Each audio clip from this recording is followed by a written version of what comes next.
My brother never lied to me. Not once in 60 years. I need you to hold on to that because everything I'm about to tell you happened without a single lie being told. Roger just left one thing out. He left it out for 26 years. And I've learned that the leaving out can take more from a man than any lie ever could. My name is Roger Prentice. I'm 63 years old. I live in Zanesville, Ohio, a couple blocks up from the Muskingum River, in a house with a furnace I finally replaced and a one-car garage where the neighbors bring me their problems. For 41 years, I fixed cars in the same brick building on Linden Avenue, my father's building. At least, that's what I thought it was. There's a key on my key ring, a brass key, worn smooth, the teeth gone shiny from 40-some years of riding in the same pocket. My father's thumb wore the first groove into it. Mine wore the rest. It used to open the front door of Prentice & Sons' garage. It doesn't open anything now. I'll get to why. My father's name was Edwin Prentice.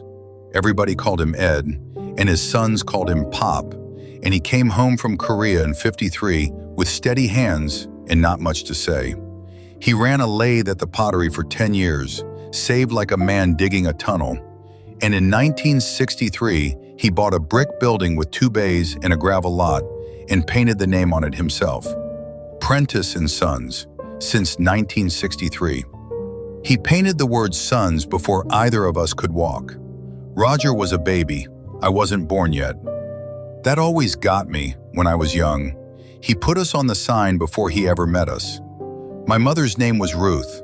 She kept the books at the kitchen table for the first 15 years, in pencil, in a green ledger, and she fed every stray kid on the block, whether they were hungry or not. The shop smelled like gear oil and scorched brake dust and lava soap, and there was a percolator in the back room that made coffee you could patch a tire with. Pop had 2 rules. He never painted them anywhere. He just said them, about 1,000 times a year, until they were less like rules and more like weather.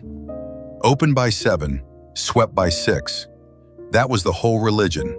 You opened on time because people were trusting you with the thing that got them to work. And you swept because the floor was where your work either stood up or it didn't. And a man ought to be able to see which. He gave me the key in the winter of '79. I was 16. It was snowing that morning, the gray kind of snow that doesn't even try, and he pressed the key into my hand at the kitchen door and said, "Don't make me regret it." That was the entire ceremony. I drove his truck down Linden with my heart going like a sewing machine, and I opened the shop alone, and I turned on the lights, and I stood there in the cold with the compressor kicking on. I have been handed exactly one thing in my life that felt holy. It was brass and it weighed less than a quarter. Roger is 3 years older than me. I want to tell you about him the way he actually was, not the way the ending makes him look. Because if I only give you the ending, I'm doing to him what he did to me, leaving things out. Roger was funny. Roger could stand at that front counter and make a woman laugh about her blown head gasket while she wrote the check. He remembered every customer's kid's name and what position they played.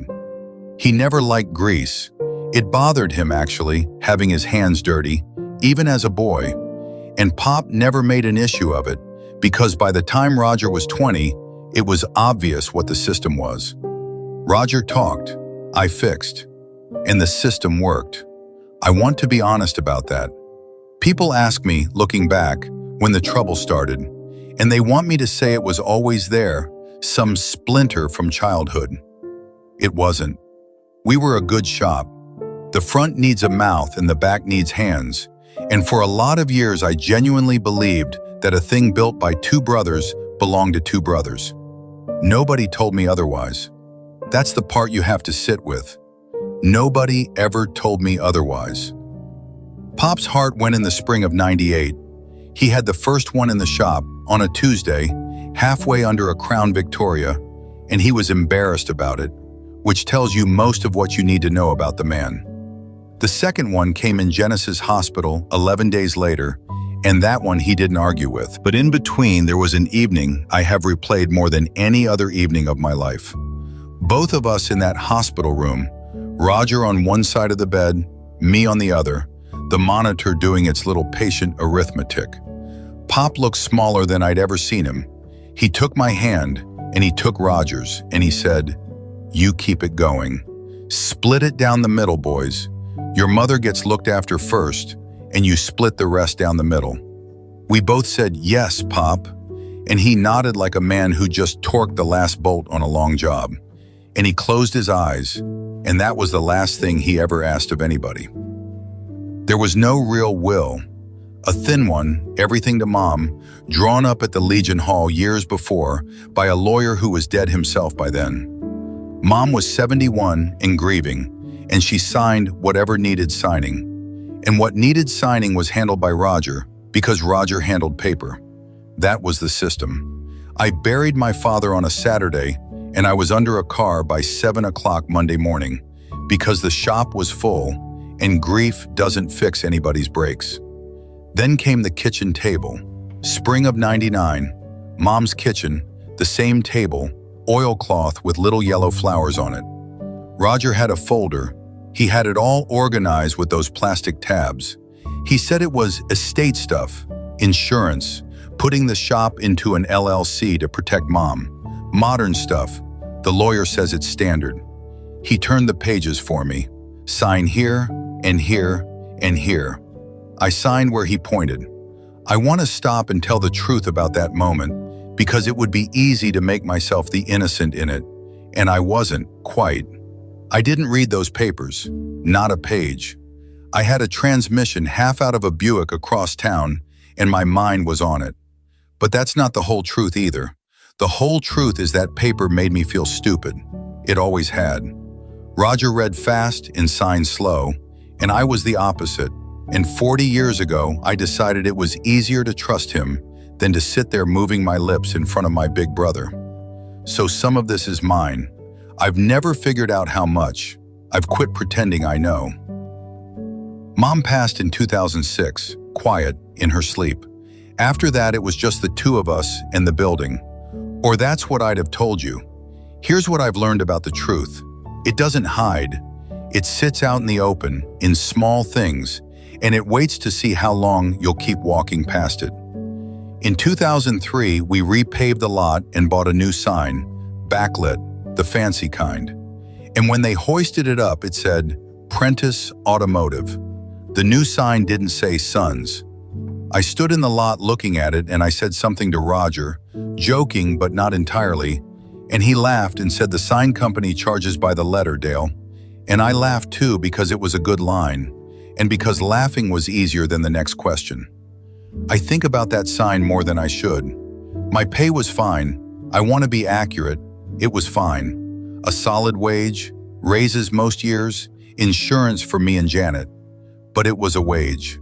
And whenever the shop had a good year, and we had a lot of good years, I'd ask Roger over the percolator how we did, and he'd say good, real good.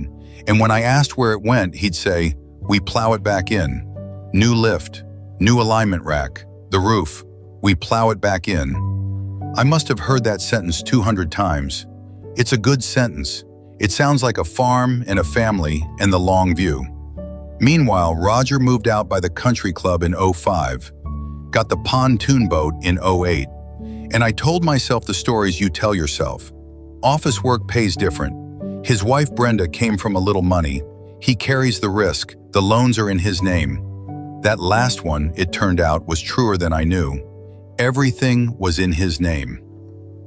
I want to be fair to him here, because fair is the only thing I've got left to be. In 2009, when half of Linden Avenue went dark, Roger kept us alive. He talked the bank out of calling the note. He went without a paycheck for 3 months and never said a word about it. I found out from Brenda, years later, at a cookout. He wasn't a thief in the night. He worked for that place in his way, and his way mattered. He earned a share of it. He just decided, somewhere along the line, quietly, that his share was all of it. His boy Kyle came into the office in 2015. Good kid, polite, soft hands. And the town changed around us. The new connector went through in '21, and all of a sudden corner lots on our end of Linden were worth real money, and men in golf shirts started coming by asking who owned the property. Roger would take them into the office and close the door. I never once wondered why nobody asked me. Then 2023, Janet's knee gave out in March. My wife has stood at a register on concrete for most of 40 years, and in March her knee finally quit on the stairs, and the surgery, after the insurance got done explaining itself, came to $11,000 out of our pocket.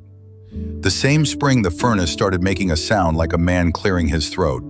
So in April, at the age of 60, for the first time in my life, I asked my brother about money. Not a raise. I asked about the business. I said, Roger, I'm getting old and Janet's hurt, and I've got 40 years in this building, and I'd like to sit down and figure out what my half of all this looks like. And Roger looked at me, and I've gone back over his face 100 times, looking for what was in it, and I honestly couldn't tell you. And he said, Yeah, we'll sit down, I promise. The sitting down never came. I asked again in June. There was an inspection that week. I asked at Thanksgiving, at his table, while he was carving, and he said, Not today, Dale. And he was right. It wasn't the day, and I let it go. You see the pattern. There was never a day. And I stopped asking, which I suppose is its own kind of signature. It was a Thursday in April 2025. I was at the Napa counter buying brake cleaner and a serpentine belt, and Gary Hefner, who I have known since the 10th grade, rang me up and said, Well, heard you boys sold the shop. Congratulations, Dale. Hell of a payday. I want to describe what that's like, and I can't entirely. The world doesn't spin. Nothing goes dark. The fluorescent lights stay on, and the register drawer slides shut. And you hear yourself say, Oh, you know how people talk. And you pay, with exact change. And you walk out into a pleasant spring afternoon in the town where everybody knows you, having just learned from a parts counter that your life got sold. I sat in my truck for a long time. I couldn't tell you how long. The radio was on the whole time and I couldn't name one song it played. When I finally drove home, I went the long way, down Linden, past the shop. The office lights were on. Roger's truck was in the lot, and Kyle's beside it. And through the glass, I could see the two of them bent over the desk with papers spread out, the way me and Pop used to stand over an engine. I didn't slow down. There's a kind of looking you can only do at 30 miles an hour. Parked, it would have killed me. Janet had supper waiting. I ate it. I didn't tell her until the dishes were done, because some sentences you have to hold in your mouth a long while before you can say them out loud in your own kitchen. My daughter Amy lives in Columbus, does payroll systems for a hospital network, sharp as a tack. I called her that evening, and it took her about 20 minutes on the county recorder's website to find what 26 years of Sundays at the same dinner table had never turned up. The sale was real, pending, $840,000, building and lot, to a car wash chain out of Columbus. And the deed. One name on the deed, Roger E. Prentice. Recorded June of 1999. June of 99. The kitchen table. The oilcloth with the yellow flowers. Sign here and here and here. 26 years, one signature. Mine. I just never knew what it was I'd signed away, and he never said, and the law, I would come to learn, does not much care about the difference. I didn't yell that night. I want that on the record, not because I'm proud, but because it's true, and the truth is the whole point of this. I made a pot of coffee at 9 o'clock at night, which Janet will tell you I have not done in 30 years, and I sat at my own kitchen table and let it go cold in front of me. Janet sat with me. She didn't say anything either. 40 years married, you learn when the room is full enough already. The thing I kept circling wasn't even the money yet. It was Thanksgiving. It was him carving the turkey, saying, "Not today, Dale," already knowing. The men in golf shirts, the closed office door. He'd known what was coming for months, maybe years. He watched me ask, and he let me keep asking. and he knew. Roger came by that Sunday. Word travels in a town like ours, and he'd have heard I'd been to the recorder's site the way you hear everything here, fast and slightly wrong. He sat in my kitchen, in the chair he always sat in, and he put an envelope on the table. A check for $75,000. He called it my severance, my retirement, my share.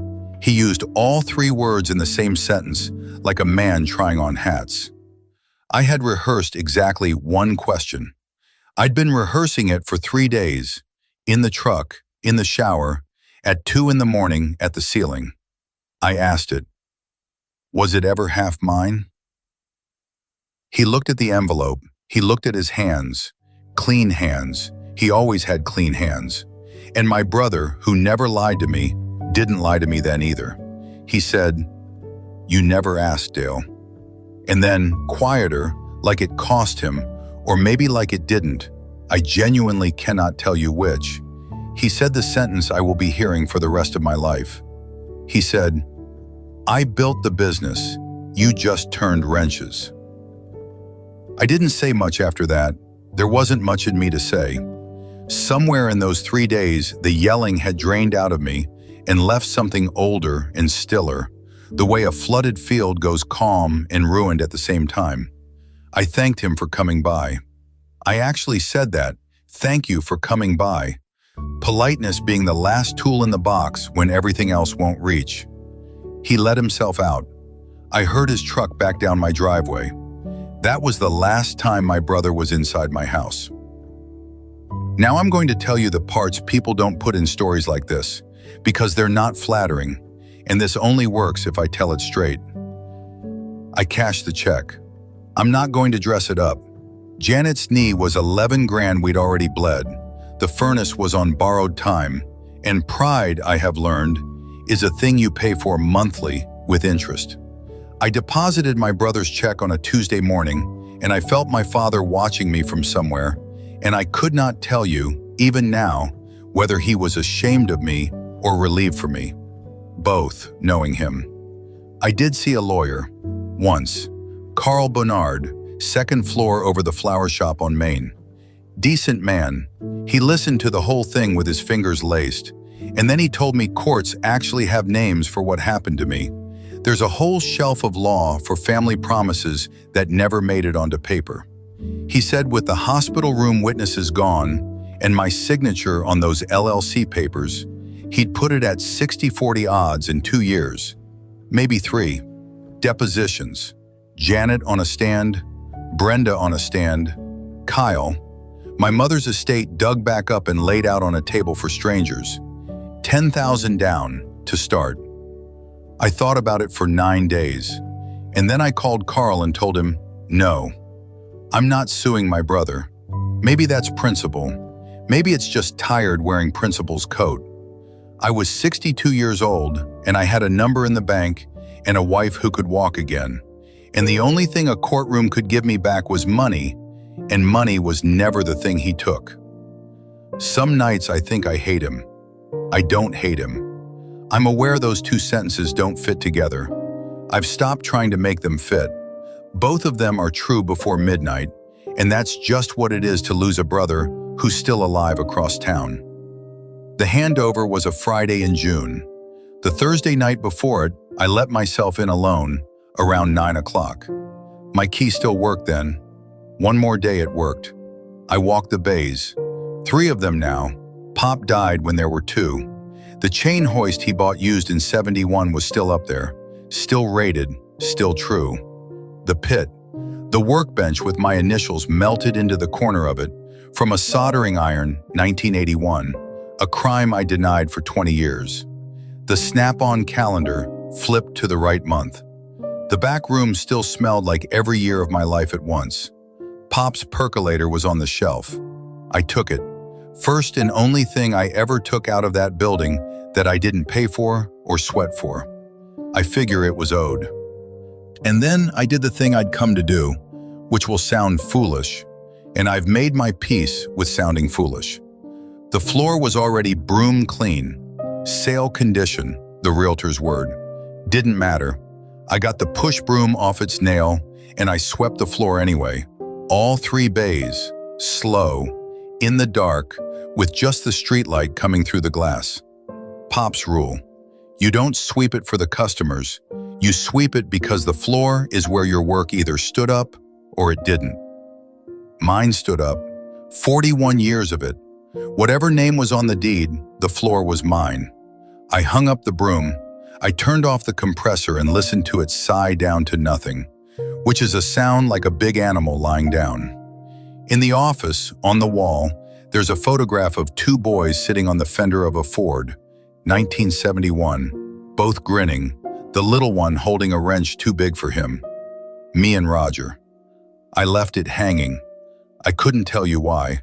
I've decided not to dig at it. Then I went out the front and I locked the door one last time, and I stood under the streetlight with that brass key in my fist for a minute, and I went home to Janet. One more thing about that summer, and I offer it without a theory because I don't have one. The closing was at the title office in July. I wasn't there, obviously, but it's a small town, and the realtor told somebody who told somebody who told Janet at Riebeck's.